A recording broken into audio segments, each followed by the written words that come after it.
Alright, hi everyone, Joey V from Geekwatch here, welcoming you back to the Darksiders II full play. This is episode 21. So for this episode, we're leaving the Crucible. We're leaving the horde-based mode, and we're getting back to the storyline. For this, we are going to be entering the City of the Dead. For those of you who may have forgotten, the story beat that happened was the Lord of Bones, the ruler of this realm. He wanted us to find his three servants, his three lords of death. We found them, we brought them back to him, and he pretty much murdered them. He just dismissed them, which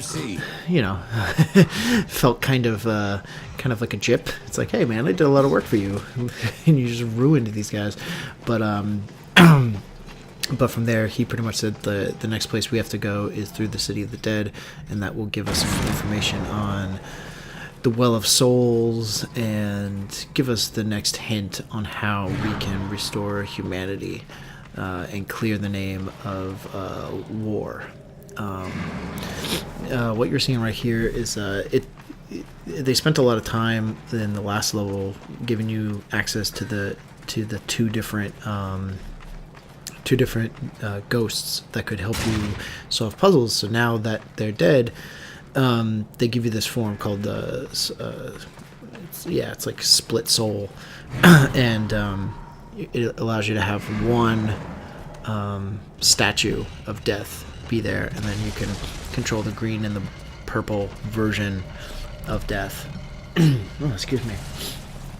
So you get to do fun stuff like that with puzzles and such. So what I wanted to talk about today. Yesterday I had talked about sort of the new content format for the site and what I was looking forward to in terms of full plays and how we were switching them all up. So what I wanted to talk to you about today, since it's getting close to the end of the year, was kind of my disappointment with Darksiders 2 and where that kind of stems from. If you guys have watched the previous episodes of this full play, then you know full well you've seen the progression of me get really excited and then get less excited, and then eventually just start making fun of the game,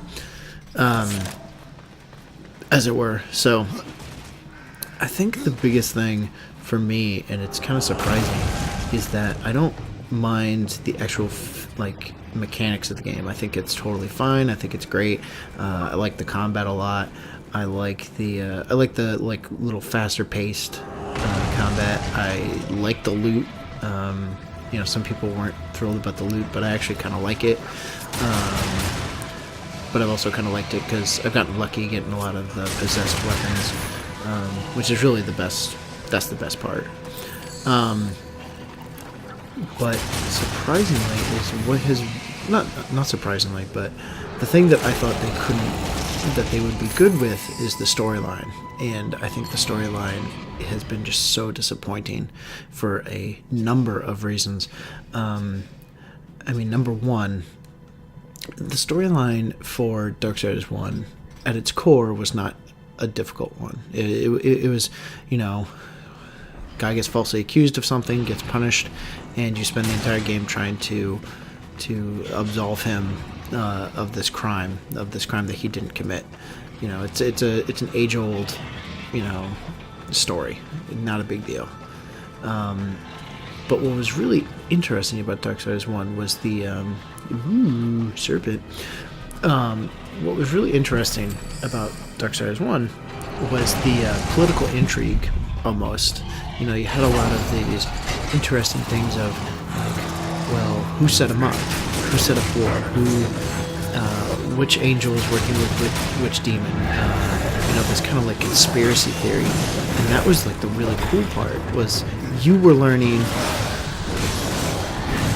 The thing was cool that War came across being very knowledgeable and very smart, and he knew about the world, but because of him being imprisoned, and him being set up, you learn,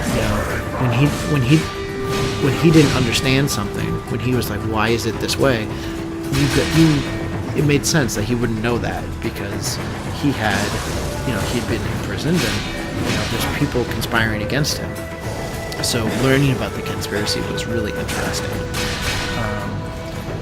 Whereas I feel like there's so many instances in Darksiders 2, like every time it'll be like, hey, why is this that? Like Death will be like, well, why is it like this? And they'll just be like, oh well, you don't need to worry yourself about that. And it's like, what? Like that's not an answer. Like that's not an answer at all. Like what are you doing? I'm like looking at this now, and I'm like, oh, I should probably be using the death grip more on these guys. It seems to be working pretty well. But yeah, it's when Death doesn't know something, it just seems that he's ignorant, and that he has spent too much time killing people and not enough time paying attention, and it's really not fun. And it just comes across as like lazy storytelling. It's like, why didn't I know about this? Well, we kept it from you. Why? Don't worry about it. That answer, that justification has come up so many times at this point that's like, okay, this is like, I don't know if this is lazy storytelling. I don't know if this is just bad storytelling. Like, I don't know. Will it get will all this like come together in one fell swoop? I don't know, but it's definitely something that can be kind of worrisome when playing the game. The other thing that has kind of messed the story up a little bit for me, and it's not really messed it up, but it's very daunting, is that the way that they use the names, their naming conventions in this have been very, very odd, and kind of lead to some confusion and just. For example, okay, we are playing the horseman known as Death. Cool. So when I think of that, I think that he's like he is the embodiment of death. Like he is in charge of death. So, like when it's like, hey, we're going to the realm of the dead, and Death doesn't know anything about that. How is that possible? Like that's what I think. Like he's Death. Shouldn't he know all about this? And it's like, no, his name is just Death. Like he's not in charge of the dead. It's like, oh, okay. And then it's like, no, this other guy is the Lord of the Dead. And I was like, oh, okay. And then here we are in the city of the dead, and he doesn't know anything, and Death doesn't know anything about that. It's just this. They use the word dead or death or something like all the time, and it just becomes very, very confusing. At least to me, it's like, well, why isn't he in charge of this? Like, he's Death. And it's like, what they should have done is kind of changed up the naming conventions. Like yeah, you can name him the Bone King, and like he's in charge of the underworld or something. Like just change the. It's like he doesn't have Lords of Death. He has he has they have a different designation. They have a different name, or make it so that Death is in charge of this realm. And like one of the ideas that I had was, it's like, okay, Death is in charge of this realm. He's in charge of the realm of the dead, and he can't be there all the time. So he put in the Bone King as like his it's like, you are in charge while I'm away. And Death has been gone for so long that the Bone King has gone crazy with power, and then it allows you to be like, okay, I need to get these 3 ghosts on my side in order to overthrow the Bone King. And then in addition to that, like, then you get a boss fight with the Bone King, and then you take back control of this realm, and you're starting to clean it up, and you're trying to clean it up from corruption.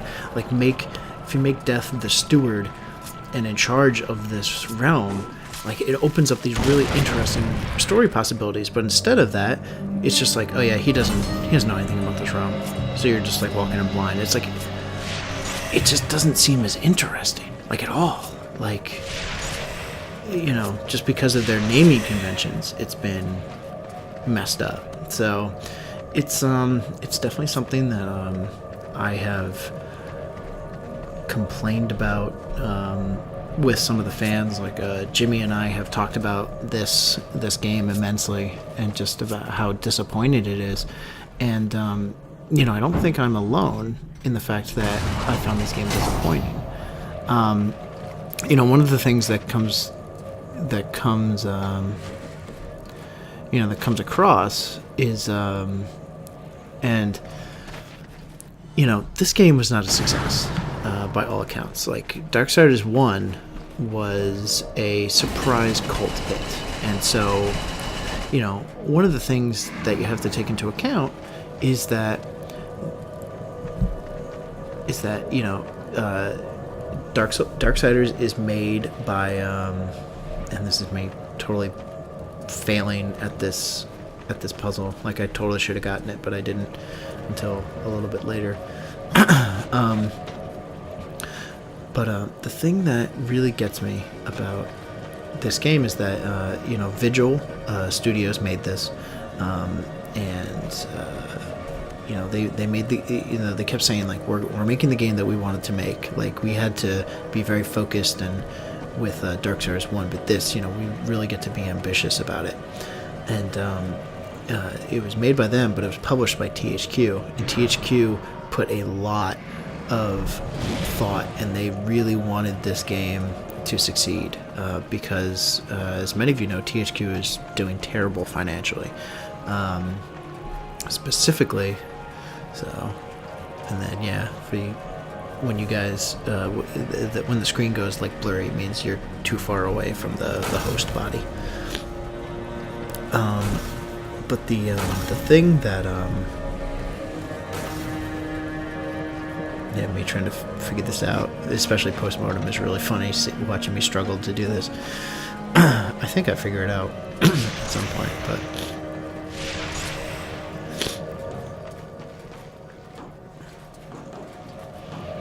maybe I don't.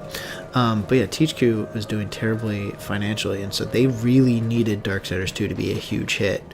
And I don't know. They when it wasn't a hit, THQ really went in the tank, and they really ended up in a bad spot.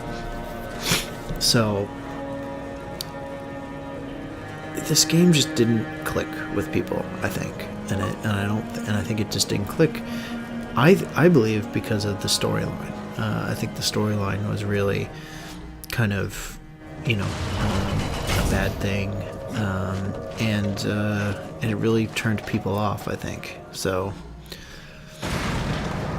there it is. I figured it out now. But I had wished this game would have been a success, because when it wasn't a success, the fallout of it is kind of sad. You know, because Darksiders 2 wasn't a success, we probably won't get a Darksiders 3, and because of that, we won't be able to play as the other horsemen, and because it wasn't a success, THQ is going to have to sell off all of its holdings, you know, and, you know, it's going to sell off all of its IP. Pretty much what that means is that other companies are going to come in, like companies like Ubisoft and Electronic Arts and Activision, and they're going to come in and they're going to try and buy certain franchises from THQ. Darksiders could be one. All the Warhammer stuff, all the WWE games, like, they're going to be buying those. So, it's a lot of pressure was put on this game, and it feels like a game that they tried to make so big that eventually it got too big, and it lost focus in areas that it shouldn't have lost focus in. And yeah, I mean, to me, the storyline, there's no way I don't feel like you can blame this on like, oh, they were rushed. It's like, well, the storyline is the storyline. They wrote it. And it seems to me like they didn't really know what they wanted to do. And like I said, they wanted to make this big, huge game, and it's like, you know, they made it too big. They didn't know how to self-edit themselves. Because they introduce so many new places and people and factions and worlds, and it's like, dude, all I wanted to do was, like, I thought I was getting a game of, here's Death trying to clear War's name, and Death is the most badass. Like, they kept explaining how Death is, like, the most badass of the horsemen and most gruesome and, you know, oldest, and it's like, well, he comes across as a putz because he doesn't know anything, he doesn't know about anything that's going on. So he just comes across as this guy that kills first and doesn't have any, so he doesn't ask any of the right questions, he doesn't get the right answers, and he's just an errand boy. It's like he's just gonna go and do these three, you know, he's like, oh, I'm gonna do these 3 tasks and then I'm gonna get an answer, but I didn't get an answer, so that sucks, I'll go do another 3 tasks. Like, that's the way this comes across, and it's just not fun at all. So what I would have liked from the Darksiders 2 experience was just a little bit tighter of a narrative.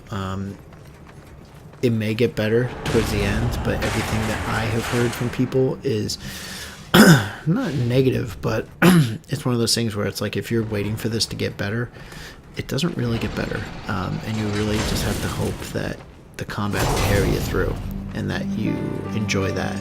So, and you know, there's some design choices here that I'm not super happy. You know, you know, there's like stuff that just pads the game a little bit longer. It's like, why was there a switch in that room? Like, there wasn't a puzzle associated with that switch. There wasn't this. There wasn't that. It was just a switch. It's like, well, I don't know. Like, there's many instances of just like, let's just put a switch here just because we can. It's like, meh. But it is interesting, certainly.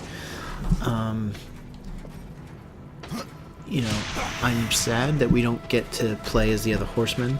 Probably, I mean, maybe someone will buy this IP and they'll do something with it.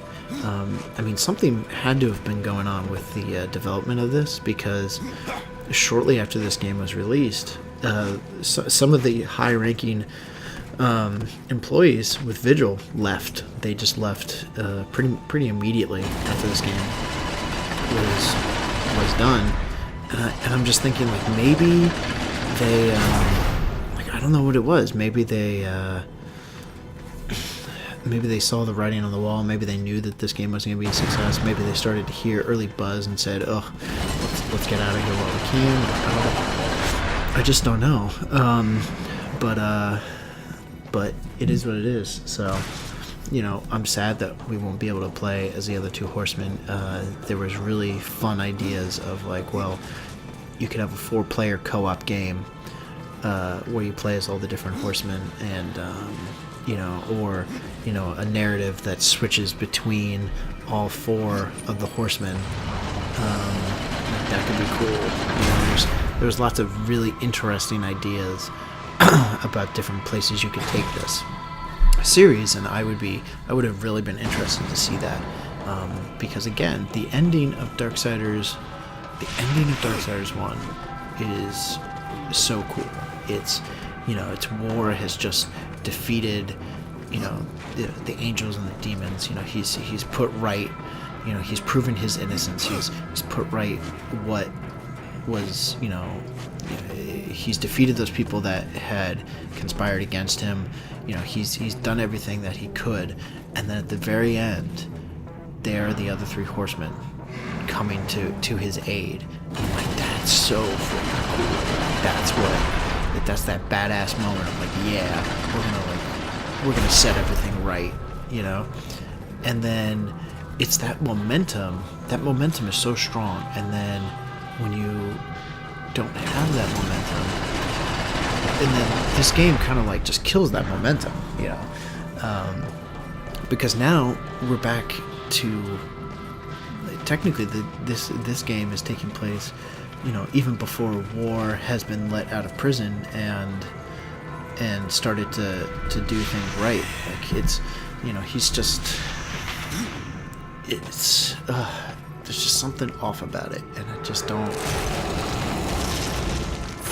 You can hear me struggle to try and, like, you know, this game just is, it brings out, you know, bad thoughts, bad, you know, it's just squandered potential. It's just squandered potential. So it would have been really cool for all the horsemen to get together in Darksiders 2, and it's like, okay, you know, even if it was just like all the horsemen are back together and Death's like, okay, you guys go work on this thing because I'm gonna go make sure that we get humanity restored, you know, and it's this whole long quest. But and then, like, every once in a while along the way you get some help from some of the other horsemen. Like, that could have been a Darksiders 2 that was really exciting, you know. It's like, okay, you know, here's a level where you get to come back as War, here's a level where you get to be Strife or Fury. You know, that would have been really something. And unfortunately, we really didn't get that. And it's just too bad. It's just too bad. And this is me failing at puzzles once again. So, maybe I was just being an adult when I was playing this. Like, I don't know, just something about it. Like, I just couldn't get the puzzles down.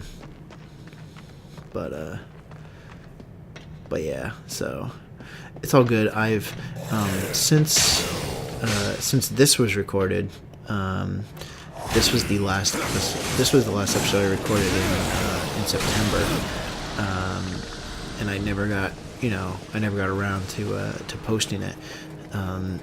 The episodes 22 and 23 that are coming up this week, I just redid that just now in December, and going back to it was a little awkward at first, definitely, but I got better at it. You kind of start remembering the stuff that worked and and all that. So I believe this episode ends, you know, spoilers, this episode ends because my Xbox hard locks. At this point, when I was playing this, I was playing the game and recording for probably about, I want to say, like 3 or 4 hours, and I was just not having the best time with it. I think the best time I had with it was doing the Crucible, just because it was kind of like mindless, and you know, it was good to take my mind off of my issues with the storyline. So going back to this and then having a hard lock on me was just like, you gotta be kidding me. Like, what are you guys doing? So I remember I had turned the game off, and then I just never turned it back on because I got busy with other things.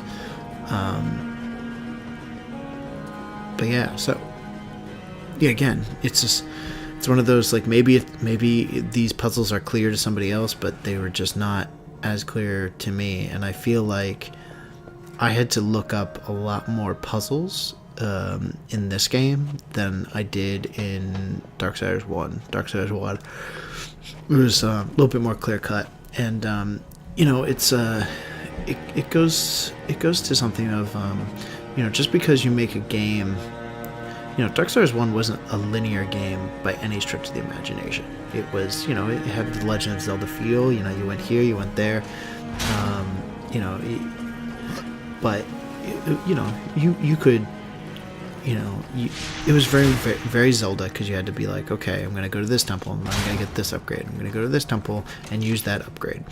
You know, very, very much like that. But there was just something about it that was, you know, because they, you know, again, because they had said it was their first game and they had to be very, very specific and very, you know, they had to do only a certain thing. They only were allowed to pretty much do a few things, and they had to do them correctly. It was a lot more focused of a game, and that was better. Really, that was a better. I think that made for a better experience overall, and I think that their success, and maybe not even their success, but their when THQ gave them the ability to be like, just make whatever you want, just make whatever game you want. I think they lost that focus, and I think that focus really shows. The game is fine. It's a working game, and it's fun in the combat sections and stuff. But I think they just went really overboard with some of the story aspects, and also, they are. Oh wow! Look at this glitch.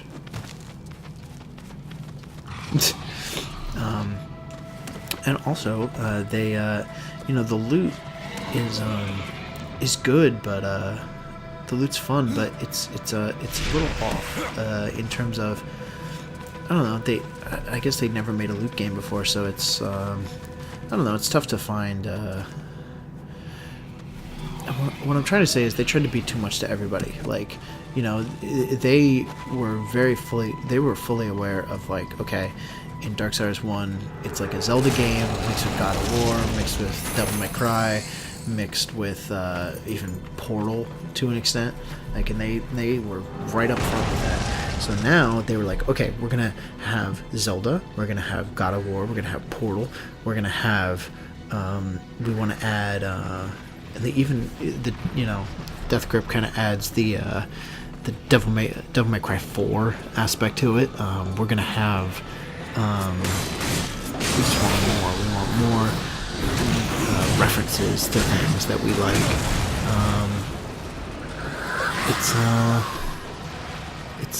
It's like, oh, and we want it to be a Diablo loot game, and this and the other thing. It's like, okay, but again, it was what turned out to be a downside to all of that is that because it became a loot game, there are portions of this where people didn't get possessed weapons until they were like 8 hours into the game.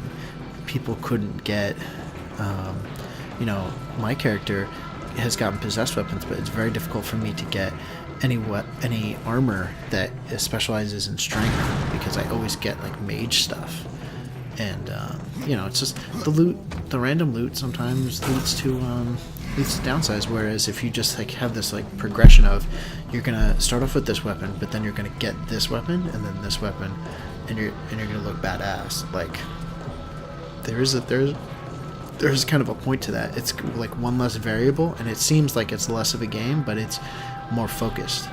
And the people playing can be like, I can't wait to get this upgrade. Whereas when you have random loot, it's like, well, I don't know what I'm gonna get. Random loot will work great for things like Borderlands 2 and Borderlands, because that's what the game is built on. That game is built on random ass loot, whereas taking like Darksiders 2 and just kind of tacking that on seems a little odd. So, and we are rapidly approaching the end of this commentary, because my character is about to freeze. My Xbox is about to hard lock. So I want to thank you guys for listening. Please leave a comment about what you think about Darksiders 2. Was it one of your favorite games of 2012? Was it disappointment? How did you feel about it? Let me know, and we can have a discussion about it. Coming up tomorrow, I will be there's the hard lock. Coming up tomorrow, we'll talk a little bit more about THQ, where they go from here, and then on Thursday we will finish up the City of the Dead. So yeah, all pretty good. So thanks guys for watching. Keep listening, keep subscribing. Let me know what you want to talk about, and I will see you guys later. Have a good one.